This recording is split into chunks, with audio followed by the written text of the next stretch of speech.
Kalian itu lebih pilih rumah kecil nggak angker atau rumah besar tapi setannya itu banyak banget? Yang suka cerita horor sini kumpul, yang penakut mendingan skip aja. Jadi gue dapet kiriman cerita nih. Katanya pas dia itu kecil, orang tuanya itu beli sebuah rumah yang cukup besar. Punya rumah besar yang menyenangkan. Tapi masalahnya di rumah itu setannya banyak banget. Dia dan keluarganya itu dapet gangguan setiap hari. Namanya Revi. Jadi ketika Revi ini masih SMP, bokapnya itu beli sebuah rumah di daerah Depok.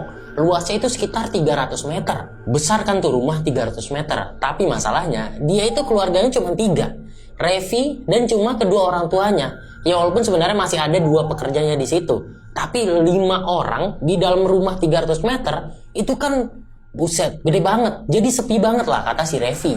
Baru aja mereka pindah ke rumah itu selama 3 hari. Di hari ketiga ini ada kejadian yang benar-benar waduh, jadi awal mula semuanya. Sore hari sekitar jam 4 sore, ART-nya, asisten rumah tangganya, itu lari teriak-teriak dari kamarnya ke ruangan tengah. Bikin Revi dan ibunya ini keluar, nanyain ada apa. Di situ ART-nya cerita, kalau tadi di kamarnya dia, pas dia itu lagi sholat, di jendelanya, dia itu ngeliat ada sosok pocong ngintip. Jadi kelihatan kepalanya doang. Di situ ditenangin lah, kali aja nih ART-nya halu kali ya. Besok malamnya, ada kejadian lagi. Supir ayahnya saat itu tuh lagi nungguin ayahnya lagi siap-siap gitu ya. Dia itu nungguin di teras sambil ngopi dan juga ngerokok. Di depan terasnya ini ada halaman kosong, cukup luas juga. Dia nyeruput kopinya nih, terus taruh rokok nih.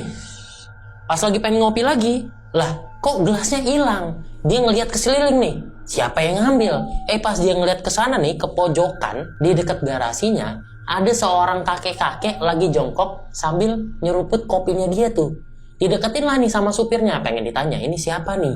Pas lagi dideketin, kakek-kakeknya ini naruh kopinya, terus senyum nih ke arah supirnya, terus hilang gitu aja. Itu baru orang yang kerja di rumahnya. Nah, beberapa hari kemudian, Revi yang dapet gangguan. Jadi, sekitar jam 9 malam, Revi saat itu lagi tidur-tiduran aja di kamarnya. Pas lagi tidur-tiduran ini, Revi itu ngedenger kayak ada orang lompat-lompat di depan kamarnya dia.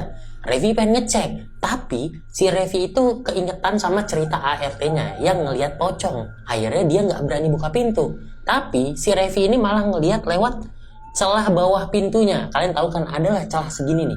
Pas Revi lihat yang lompat-lompat di depan itu kakinya terbungkus kain kafan warna putih, udah kecoklat-coklatan gitu, ada tanah-tanahnya.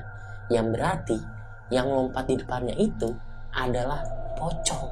Wah, ini sih bisa disebut the real rumah hantu. Kata Revi, itu ada aja pasti kejadian setiap harinya. Dan setelah beberapa bulan, ada kejadian yang benar-benar gila banget. Tapi sebelum gue ceritain kejadian gilanya, gue pengen promosi YouTube gue sedikit. Jadi buat yang belum tahu, gue itu punya YouTube. Isinya cerita-cerita horor juga, sama kayak di TikTok ini. Cuma kalau di YouTube itu jauh lebih panjang, lebih detail, dan lebih menyeramkan. So, kalau lu suka dengerin cerita-cerita horor, harus banget mampir ke YouTube gue.